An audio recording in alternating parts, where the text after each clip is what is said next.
গেল ১৫ মাসেও কাটেনি বেনাপোল বন্দরে বাণিজ্য স্থবিরতা। ২০২৪-২৫ অর্থ বছরের প্রথম ৪ মাসের তুলনায় চলতি অর্থ বছরের ৪ মাসে আমদানি কমেছে ৫৫,০৭২ মেট্রিক টন এবং রফতানি কমেছে ১,৪১৯ মেট্রিক টন। বিস্তারিত জানাতে এই মুহূর্তে বেনাপোল বন্দরে আছেন সহকর্মী আজিজুল হক। সরাসরি যাচ্ছি তার কাছে। আজিজ।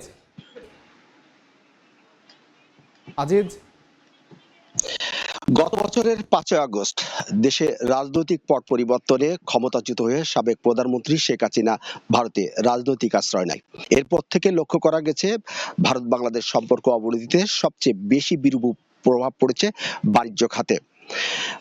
এই পরিস্থিতি প্রায় ১.৫ বছর পার হতে গেলেও পরিস্থিতি স্বাভাবিক করতে দুদেশের পক্ষ থেকে দৃশ্যমান কোনো উদ্যোগ লক্ষ্য করা না যাওয়ায় বাণিজ্য যে পরিস্থিতি সেটি স্বাভাবিক হয়নি এবং বেনাপোল বন্দর দিয়ে ভারতের সাথে আমদানি এবং রপ্তানি বাণিজ্যে বড় ধরনের সংকট তৈরি হয়েছে।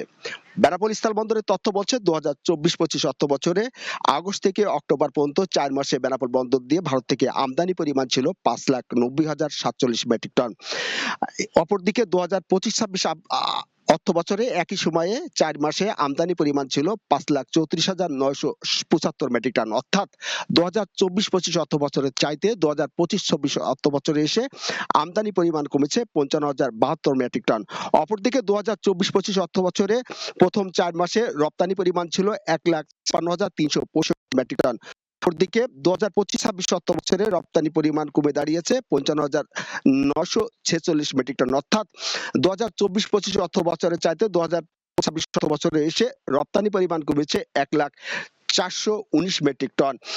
সাধারণ ব্যবসায়ীরা এবং বন্দর ব্যবহারকারীরা আমাদেরকে বলছেন যে কোন দেশের সরকার পরিবর্তন স্বাভাবিক। ভারতের সাথে রয়েছে বাংলাদেশের দীর্ঘদিনের বাণিজ্য সম্পর্ক এবং সৌহার্দ্য সম্প্রীত সম্পর্ক।